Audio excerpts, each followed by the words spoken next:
Question है हमारे पास, discuss the provision of company act regarding rotation of auditor, what are the qualification and disqualification of auditor. तो rotation की अगर बात करें तो कब एक ऑडिटर को वापस सेलेक्ट नहीं करा जा सकता ऑडिटर के तौर पर। तो अगर कोई पर्सन सेलेक्ट किया आपने एक ऑडिटर के तौर पर अपनी कंपनी के लिए, तो उसका मैक्सिमम टेन्योर 5 साल का होता है, ठीक है ना। 5 साल बाद आपको उसको रेस्ट देना पड़ेगा। उस रेस्ट को कितना रखना है, 5 साल। मतलब अगर मान लो कोई भी पर्सन किसी कंपनी में ऑडिटर के तौर पे काम करता है, पूरे 5 साल निभा जाता है, तो वो दोबारा रीअपॉइंट नहीं होगा। कितने टेन्योर तक, 5 साल का ब्रेक आपको देना पड़ेगा, ठीक है ना। आपको उसको उतना टाइम पीरियड तक दोबारा रीअपॉइंट नहीं करना। और यही बात करी जाए कि अगर एक ऑडिट फर्म आपने अपॉइंट करी है, ठीक है ना। ऑडिट फर्म क्या हुई, जिसमें आपके पास जो है चार्टर्ड अकाउंटेंट जो है उसमें ग्रुप ऑफ हैं, तो ऐसे केस में उनका टेन्योर होता है 10 साल का। यानी उनको आप अपनी कंपनी में ऑडिटिंग फर्म के तौर पर मैक्सिमम 10 साल तक रख सकते हो। तो अगर आप मान लो 10 साल तक रखते हो, तो उसके बाद उनको रीअपॉइंट नहीं कर सकते। बेशक आप उनके साथ एक अच्छा शेयर करने लगे हो चीजें, इसलिए करा गया है ये ताकि आपका वो इंटरनल इंप्लॉय ना बन जाए। क्योंकि अगर आप किसी के साथ इतना लंबा टेन्योर बिता रहे हो, तो इसका मतलब तो यही हुआ ना कि जो ऑडिटिंग का पर्पस है वो डिफीट हो जाएगा। 5 साल भी बहुत लंबा पीरियड दे दिया गवर्नमेंट ने एक्ट में जो भी है। अगर आप 5 साल दोबारा दोबारा दोबारा उनको रीअपॉइंट करते रह रहे हो, तो फिर वो एक्सटर्नल तो कुछ हुए ही नहीं, वो इंटरनल ही हुए, फिर कंट्रोल मैकेनिज्म बेकार हो जाएगा। तो अगर एक पर्सन की बात करी जाए जो आपने एक ऑडिटर के तौर पे अपॉइंट करा है, तो उसका मैक्सिमम टेन्योर होगा 5 साल। यानी 5 साल बाद रोटेशन लगेगी ही लगेगी, यानी उस इंसान को दोबारा से उस ऑडिटर फर्म में नहीं रखा जा सकता।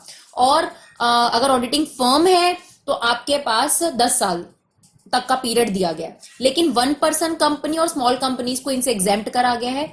इन कंपनीज को ये फॉलो करना पड़ता है। किन कंपनीज को, जो अनलिस्टेड पब्लिक कंपनीज है जिनका 10 करोड़ से ज्यादा का पेड अप कैपिटल है, या जो प्राइवेट कंपनीज है जिनका पेड अप कैपिटल 20 करोड़ से ज्यादा है, इन कंपनीज को यही टेन्योर फॉलो करना पड़ता है ऑडिटर के लिए। Individual as an auditor for 5 years, और ऑडिटिंग फर्म है तो 2 टर्म उसको रख सकते हो। 2 टर्म मतलब 5 साल की एक टर्म होती है, तो 10 साल के लिए आप उसे मैक्सिमम रख सकते हो, उसको दोबारा से रीअपॉइंट नहीं कर सकते। तो ये था हमारा कि रोटेशन ऑफ ऑडिटर का। तो आप ये समझ लीजिए कि आपने अगर उन दोनों को, चाहे वो ऑडिटिंग फर्म है चाहे ऑडिटर है, आपने उनको 5 साल का पूरा टेन्योर दिया, उसके बाद आप उनको 5 साल का गैप देकर फिर रीअपॉइंट बेशक कर सकते हो, लेकिन तब भी आपको उनको 5 साल का गैप जरूर देना है, रीअपॉइंट दोबारा नहीं कर सकते। नाउ क्वालिफिकेशन क्या होती है ऑडिटर की? तो सिंपल सी क्वालिफिकेशन है, उसको चार्टर्ड अकाउंटेंट होना है, ठीक है ना। इंडियन होना चाहिए, प्रैक्टिस इंडिया में उसने करी हो, ठीक है। चार्टर्ड अकाउंटेंट होना चाहिए, इंडिविजुअल आपके पास है, सिंपल, ठीक है। ये उसकी क्वालिफिकेशन है।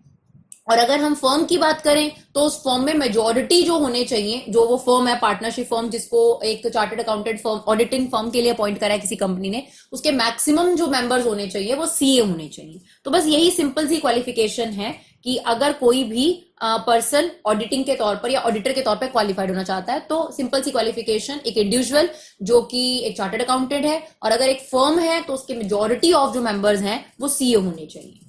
डिसक्वालिफिकेशन थोड़ी ज्यादा है। डिसक्वालिफिकेशन मतलब कौन लोग ऑडिटर नहीं अपॉइंट हो सकते कंपनी के अंदर।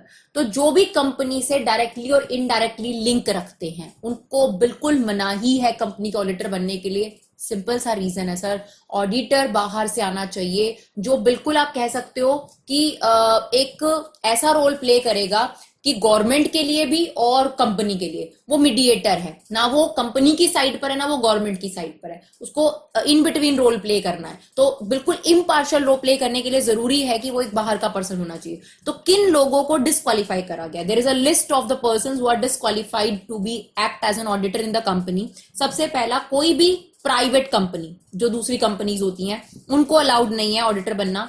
दूसरा, कोई भी ऑफिसर है जो कंपनी का या कंपनी का इंप्लॉई है, he cannot act as an auditor, he can act as an internal auditor। But जिस ऑडिटर की हम बात करते हैं वो होता है एक्सटर्नल ऑडिटर, जिसका काम है कि साल के एंड में जो भी डिटेल बनी है उनको चेक करना। तो कोई भी ऑफिसर कंपनी का, कोई भी इंप्लॉई कंपनी का, ये क्वालिफाइड नहीं है एज एन डायरेक्टर। कोई भी पार्टनर कंपनी का, अगर कोई पार्टनरशिप फर्म है वो अपनी ऑडिटिंग करा रही है तो उसका पार्टनर ऑडिटर नहीं हो सकता। इसके अलावा और कौन लोग हैं जो ऑडिटर नहीं बन सकते? जिन्होंने कंपनी में शेयर खरीदे हुए, सिक्योरिटी खरीदी हुई है, या फिर मतलब खुद से शेयर खरीदे हुए हैं। एक तो ये इंसान हो गया।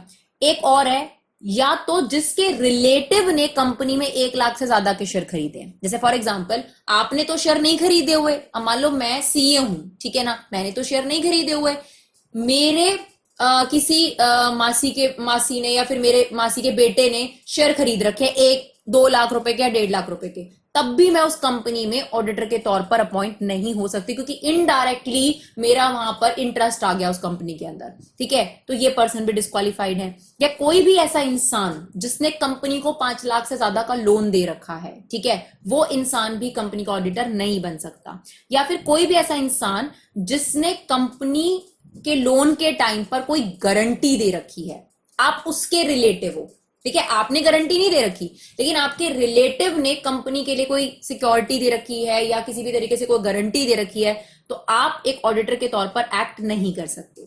इसके अलावा आप अगर कंपनी में किसी भी डायरेक्टर के रिलेटिव हो, तब भी आप कंपनी में ऑडिटर के तौर पर काम नहीं कर सकते।